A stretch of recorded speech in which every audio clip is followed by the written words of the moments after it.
Right, so this is the second of the two ionic bonding video clips. And in this one we're going to look at properties of ionic compounds. And I've got a beautiful diagram here of a sodium chloride lattice.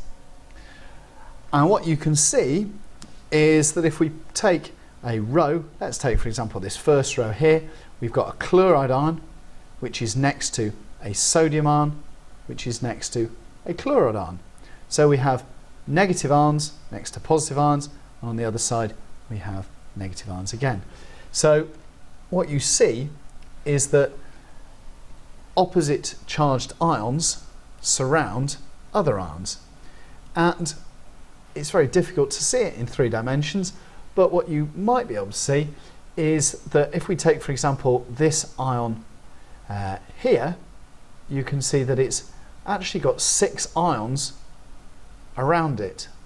You've got 1, this one back here, 2, 3, 4, 5. It's got 6 ions surrounding it. So the ionic lattice builds up, and the attraction between positive and negative doesn't just occur in one direction, it occurs in all directions. And if we sort of draw this by hand, you can imagine we've got a negative ion here, you put a positive one on that side, a positive one on this side, a positive one on here, a positive one here, and what we can't see in this diagram is what is above the negative ion and also what's below the negative ion. So we have a positive one above and a positive one below. Now what this means is that the very strong attraction between the positive and the negative ions occurs throughout this giant ionic lattice. And because you've got a great number of these very, very strong attractions, that means ionic compounds have a very high boiling and melting point. And this is frequently talked about in exams. Explain why sodium chloride has a high boiling and melting point. And what we need to summarise is that it's a giant ionic structure, okay, or substance. I'll call it a substance here. Okay, so we have a giant lattice, and contained within the lattice we have many strong attractions. What are these attractions between? They are between oppositely charged ions.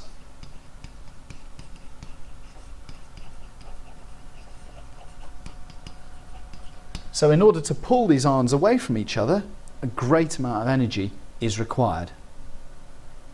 And as there are many of these strong attractions, you need a huge amount of energy. So the large amount of energy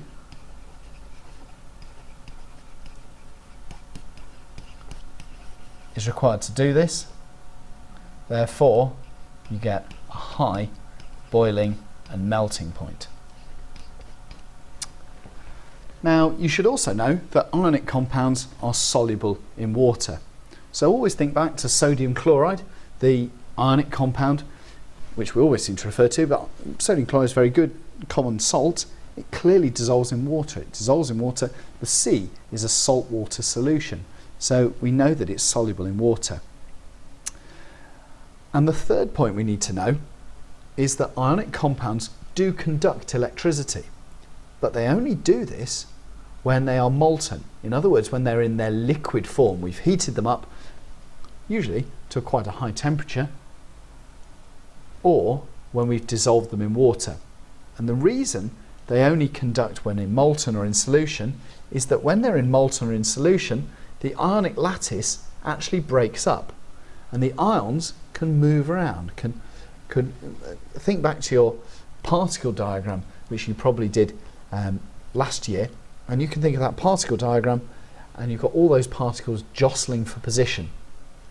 That's exactly what an ionic compound looks like when it's molten or in solution. And when you put 2 electrodes in there, the ions will then move in a particular direction and carry the charge. So they conduct electricity only when molten or in solution. In solid, the ions cannot move.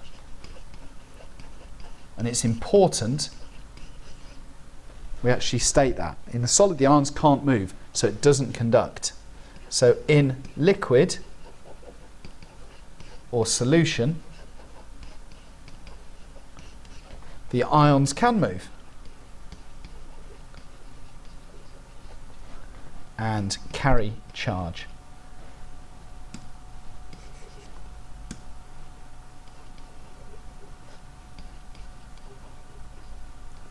Please don't tell me or tell an examiner that ionic substances have free electrons. At no stage have they got free electrons. The reason they conduct is because the ions can move when they're in a liquid. Now just a couple of points for us here. Things we really do need to consider. Why does magnesium oxide have a higher melting point than sodium chloride?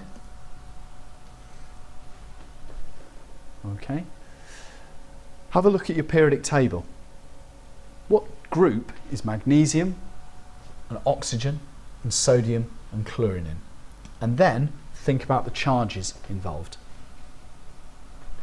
So, I hope you found the relevant elements. Magnesium is in group 2. So magnesium is going to be 2+. Oxide is in group 6. So it's going to be 2-. It gains 2 electrons from the magnesium. Sodium is in group 1, so it'll be Na+, and chlorine is in group 7, so it'll be Cl-. So why does that affect the melting point? Well, what you need to do is think back to your lattice. This picture here. Now imagine if instead of having 1+ charges on your positive ions, here, here, here, they were 2+ charges. And instead of having 1- charge on the negative ions, they were 2-. 2+ and 2- are clearly going to attract each other much more strongly than 1+ and 1-. So magnesium oxide will have a much higher melting point than sodium chloride because the attraction is much stronger, so more energy is needed to overcome this attractive force and therefore melt the magnesium oxide than would be required with the sodium chloride. We need to summarise that.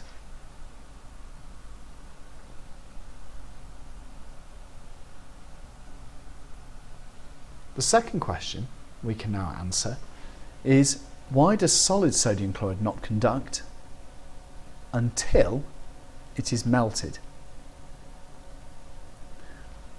Now hopefully you remember this from the previous slide. What we're looking at here is solid. I've got the wrong colour and the wrong format here. But solid sodium chloride. When it's solid, I'm making a right mess of this.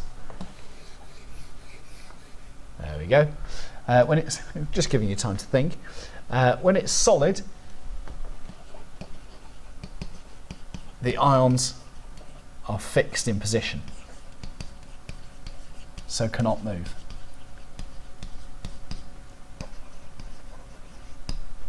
When it's liquid,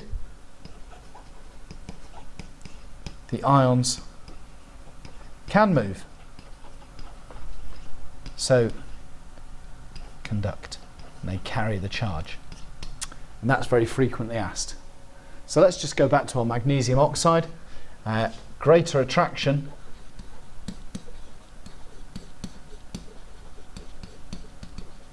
between Mg2+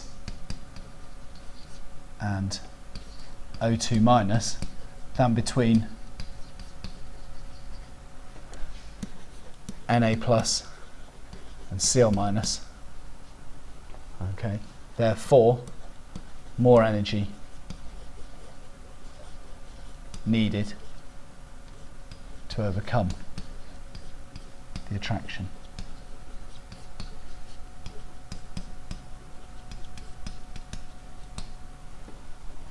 And that's the end of the second ionic bonding video.